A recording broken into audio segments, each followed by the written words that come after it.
ഗോത്രവകുപ്പ് ബ്രാഹ്മണർ ഭരിക്കട്ടെ എന്ന വിവാദ പരാമർശമാണ് കേന്ദ്രമന്ത്രി സുരേഷ് ഗോപി അല്പസമയം മുൻപ് നടത്തിയത്. ഉന്നത കുലജാതർ ആദിവാസി വകുപ്പിന്റെ ചുമതലയിൽ വന്നാൽ ആദിവാസി മേഖലയിൽ പുരോഗതിയുണ്ടാകും. ഗോത്ര വിഭാഗങ്ങളുടെ കാര്യം ബ്രാഹ്മണനോ നായിഡുവോ നോക്കണമെന്നും കേന്ദ്രമന്ത്രി പറഞ്ഞു. തെരഞ്ഞെടുപ്പ് പ്രചാരണത്തിനിടെ ഡൽഹിയിൽ വെച്ചായിരുന്നു അദ്ദേഹത്തിന്റെ വിവാദ പരാമർശം. ആ പരാമർശത്തിലേക്ക് ഒരിക്കൽ കൂടി. ഞാൻ 2016 MP ആയ ആ കാലഘട്ടം തൊട്ട് ഞാൻ മോദിജിയോട് ആവശ്യപ്പെടുന്നുണ്ട്, എനിക്ക് സിവിൽ ഏവിയേഷൻ വേണ്ട, എനിക്ക് ട്രൈബൽ തരൂ. അപ്പൊ നമ്മുടെ ഒരു നാട്ടിലെ മറ്റൊരു ശാപമാണ്, ഒരു ട്രൈബൽ ക്യാബിനറ്റ് മന്ത്രി ഒരിക്കലും ട്രൈബൽ അല്ലാത്ത ആളാവുകയില്ല. എന്റെ ആഗ്രഹമാണ്, എന്റെ സ്വപ്നമാണ്, ഒരു ഉന്നത കുലജാതൻ അവരുടെ ഉന്നമനത്തിന് വേണ്ടി ട്രൈബൽ മന്ത്രിയാവണം.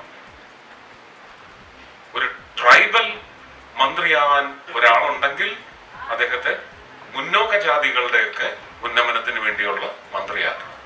ഈ പരിവർത്തനം ഉണ്ടാവണം നമ്മുടെ ജനാധിപത്യ സംവിധാനം. ഈ പരാമർശത്തിൽ CK ജാനുവിന്റെ ഒരു പ്രതികരണം വന്നിട്ടുണ്ട്. ആ പ്രതികരണം കേൾക്കാം.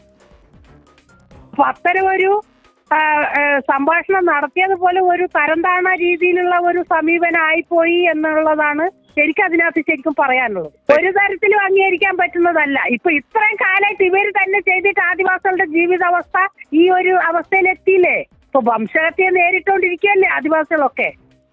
ആദിവാസികൾ ആരും ഏതെങ്കിലും ഒരു കാലത്ത് ആദിവാസികളുടെ കാര്യത്തിന് വേണ്ടി അതിന്റെ ഉത്തരവാദിത്തം ഏറ്റെടുത്ത് ചെയ്തിട്ടില്ലല്ലോ. അങ്ങനെ ഒരു ചരിത്രം ഇല്ലല്ലോ ഇന്ത്യയിൽ. എന്നിട്ട് അതിലും പിന്നെയും ഉന്നത കുലജാതർക്ക് എന്ന് പറയുന്നത് അതെന്തടിസ്ഥാനത്തില് മുഴുവൻ വംശത്തെ ഇല്ലാണ്ടാക്കുന്നതിന് വേണ്ടിയിട്ടാണോ?